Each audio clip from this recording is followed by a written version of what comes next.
Hey guys, and welcome back to my channel. The BC government just announced a massive rezoning change for the entire province that's going to move single-family zones into multi-unit zones. We're going to talk about some of the details in this video, and I'm also going to give you a quick feet on the street perspective of what's happening in the Vancouver real estate market. Real quick, if this is your first time to the channel, my name is Hassan. I'm a real estate agent in the Vancouver area, and I make educational real estate content to help you on your real estate journey. I also make content designed to help you make your move in and around Vancouver. So if that sounds interesting to you, you can book me for a free call in the Calendly link in the description box below. But regardless, if you like weekly real estate content, subscribe to this channel so you don't miss a future video. All right, so it seems every time my plan is all put in place for what I'm going to discuss on the weekly show, the provincial government drops a bomb on me the day before or the night before with some massive news that has to be discussed right away.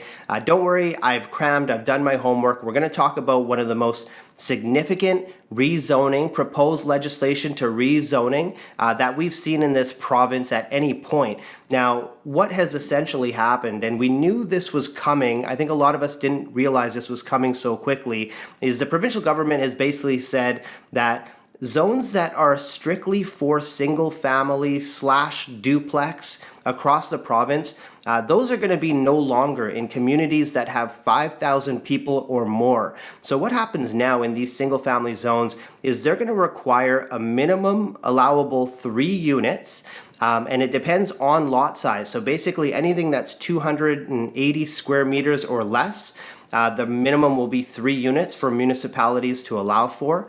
Anything larger than that will be anywhere from 4 to 6 units. Now, how it works is these 6 units, to be allowed to build up to 6 units on, say, a 4,000 square foot lot, for example, those would need to be placed near frequent transit stops. So anything that's going to be close to where frequent transit stops are, you're going to get greater density. There's going to be more units that are going to be able to be built on those lots.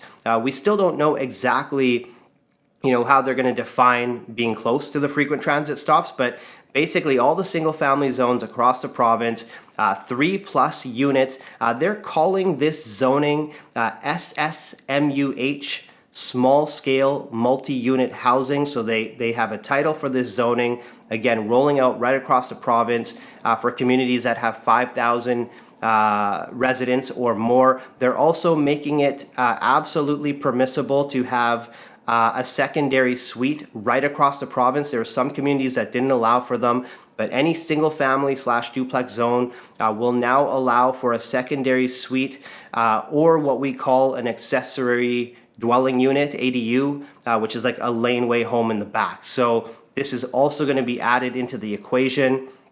In terms of what this might do for new housing units, because obviously this is a significant change. The provincial government is expecting possibly up to 130,000 housing units over the next 10 years by way of this process. Now, a couple other changes that they're making as well, and we've talked a lot on my channel about this, is the public forum process when there is a rezoning application. So for example, a property may be zoned for townhomes and a developer comes in and they want to build something that's more of a mixed use development, say 6 stories, something that's outside of the existing zoning.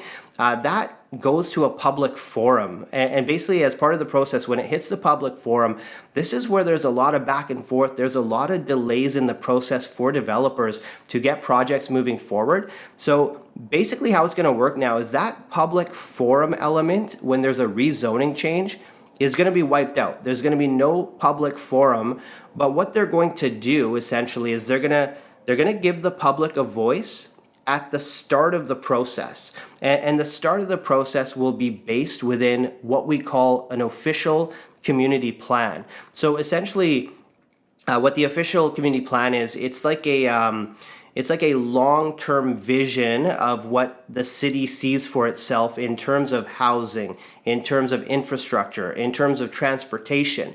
So it's a long-term, very broad-based plan for the entire city. And so now the provincial government is mandating that cities are going to have to update this plan every 5 years, and the public will have their public forum opportunity at that 5-year mark every time the OCP, which is what we call it, every time that is being updated.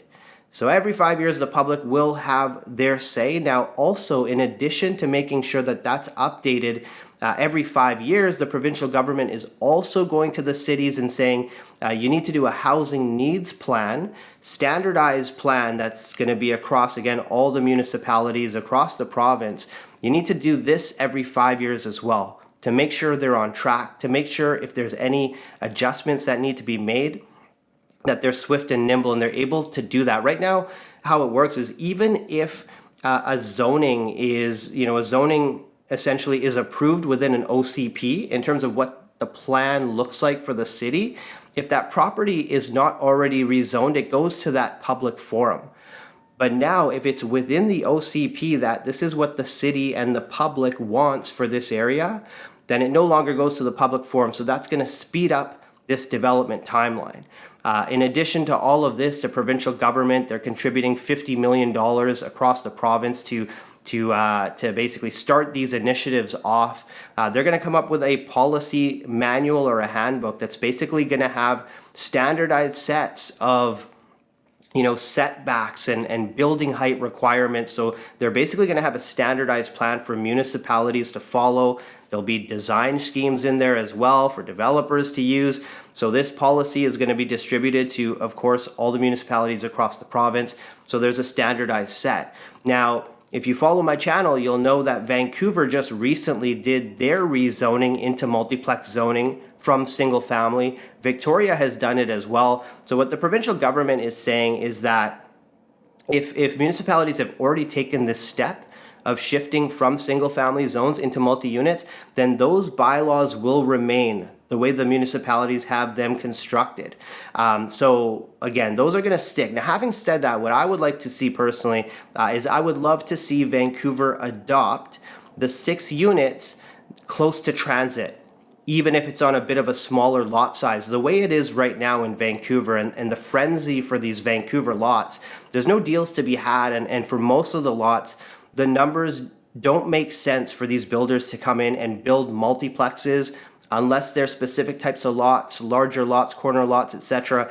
It's very difficult. So what I'd like to see happen is for Vancouver to step forth and say, we're going to keep our existing bylaws, but we're going to layer on top that we're going to allow for a couple more units on these lots that are close to transit. I think that's going to help developers with their margins. It's going to incentivize them to move forward on other types of lots and actually enact this multiplex plan in Vancouver. Now, Housing Minister Ravi Kahlon, he came out as he announced this plan, and one of the questions was, what is this going to do for land values across the province? There's a lot of concern.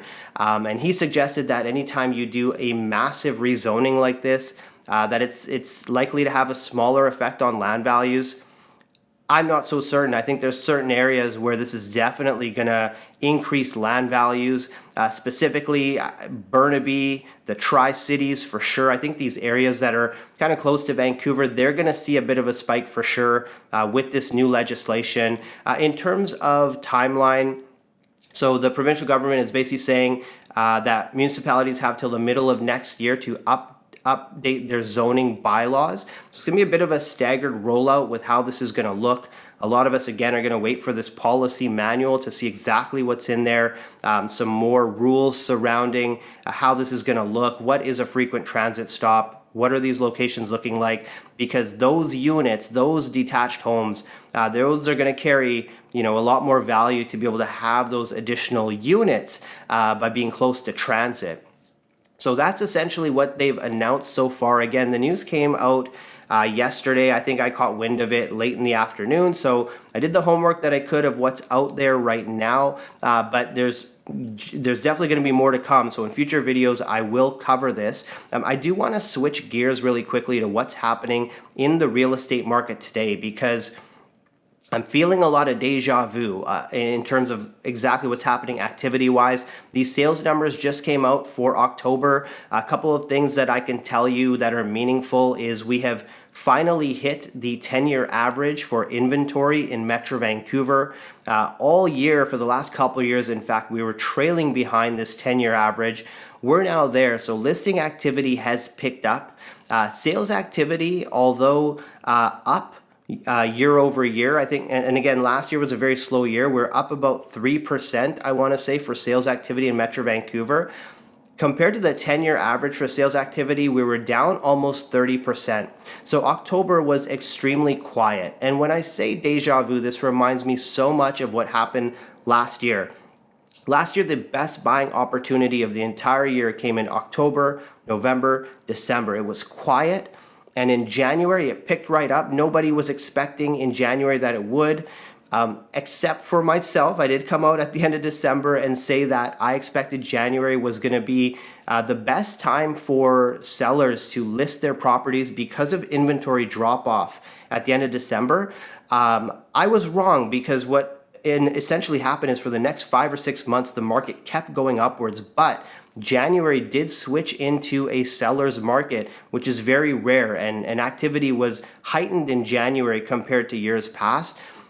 I see something similar happening again. Now, basically what I can tell you from my own business perspective, in the last 2 weeks, I've done more market value assessments for sellers. I've done more initial buyer consultations than I've done in the last almost 2 months. It's been very busy in terms of an activity perspective, a planning perspective. I'm working with a lot of clients where we're planning for next year. What I'm noticing, like out in the market, is there's a lot of showings happening. Open houses are busy. We had, for example, I had a client looking at a property, and there was tons of people at the open house. The agent couldn't even keep track of how many. He was told he was going to get 2 or 3 offers.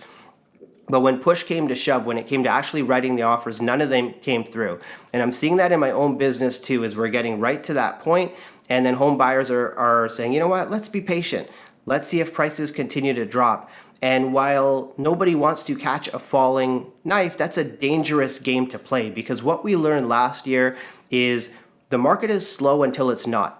You don't know when that change happens. And even as a realtor whose feet are on the street, the way I know that change is happening is I'll look back at my previous week and I'll say, wow, things really upticked activity-wise. I'll talk to other agents. They'll be noticing the same thing. And sure enough, 1 week later, that following week, again, it's busy, action's happening, and the bottom is already in, and we're back into a busier market. Look, do I think it's going to be gangbusters as we close off the year? Definitely not. I think the best buying opportunity likely for the next year is going to be in the next couple months here. And it's not just, smaller real estate investors that are having their eye on Canada. We have, some large scale investors internationally that are setting up shop here in Canada as well, and they're looking to invest in multifamily housing. So there's a lot of kind of action happening behind the scenes. We have the Bank of Canada, who in a roundabout way is suggesting that interest rate hikes are over. The GDP, Canada's economy, is basically stalled since May. We're entering a recession now. A couple of key things that the Bank of Canada has come out and said in the last week. Number one, they said, we would look at cutting rates prior to us hitting our 2% inflation target. That's something that they have not said before, but Tiff Macklem actually came out and said that, and kind of setting the stage again. I'm not suggesting we're going to see a cut in January, February, but what that tells me is they realize they may have over-tightened. They may have raised rates too rapidly and too significantly, and we're starting to see the effect of that. A lot of people talking about a soft landing in Canada, that we're going to softly get out by avoiding a recession, essentially. That's unlikely to happen now. It's looking like it may be an even harder landing. So for the Bank of Canada to come out and suggest that that's something they would look at doing. The other thing they said as well, and I think I mentioned it in my last video, is they said, look, no matter what we do with interest rates, even if we continue raising them, it's going to do nothing for house prices because of our supply issue. And the way I see that, that's the Bank of Canada looking forward into next year. They're probably seeing and expecting real estate values to rise once again. And they want to get ahead of it by saying, look, even if we were to raise rates, it's not going to do anything for housing affordability. And it's them getting ahead of it, knowing that, look, we can't keep raising rates forever. We don't want people next year to come back at us and say, you guys aren't doing enough to keep the housing market in check. So again, it's them getting ahead of it, saying, even if we were to keep raising rates next year, it won't matter from an affordability perspective. all of these things that I'm seeing in the market is suggesting to me that we may see a repeat of what happened in this last year. An earlier spring market, busier market as we head into late January. Again, I think the next 2 or 3 months are opportune if it makes sense for you. I'm not suggesting to anyone that, if it's unaffordable for you to purchase a home right now, if the numbers aren't making sense, if the mortgage rates are not going to work for you, then of course do not. But what I am suggesting is don't try and wait for that perfect time, because it slips away from us very quickly. It seemingly happens overnight here in Vancouver, and I imagine in other markets as well, is things shift very quickly, and next thing you know, things are busy, multiple offers are back. I think the big difference between last year and this year is last year we all thought that rate hikes were over. This year there's so many indications that are telling us that this is likely it for rate hikes. So there you have it, guys. I hope you learned something in this video. If you did, hit the like button, because what that does is it takes the video and it sends it out to more people so they can learn from it as well. And if you enjoy weekly real estate content like this, subscribe to this channel so you don't miss next week's video. And lastly, if you're in the Vancouver area or the Fraser Valley, you want to talk about your own real estate situation with me one-on-one, get some guidance, you can book me for a free call in the Calendly link below, or just give me a call, shoot me a text, send me an email, whatever's easiest for you. I'd be happy to chat with you. But outside of that, thank you so much for watching again this week, and I look forward to seeing you in next week's video.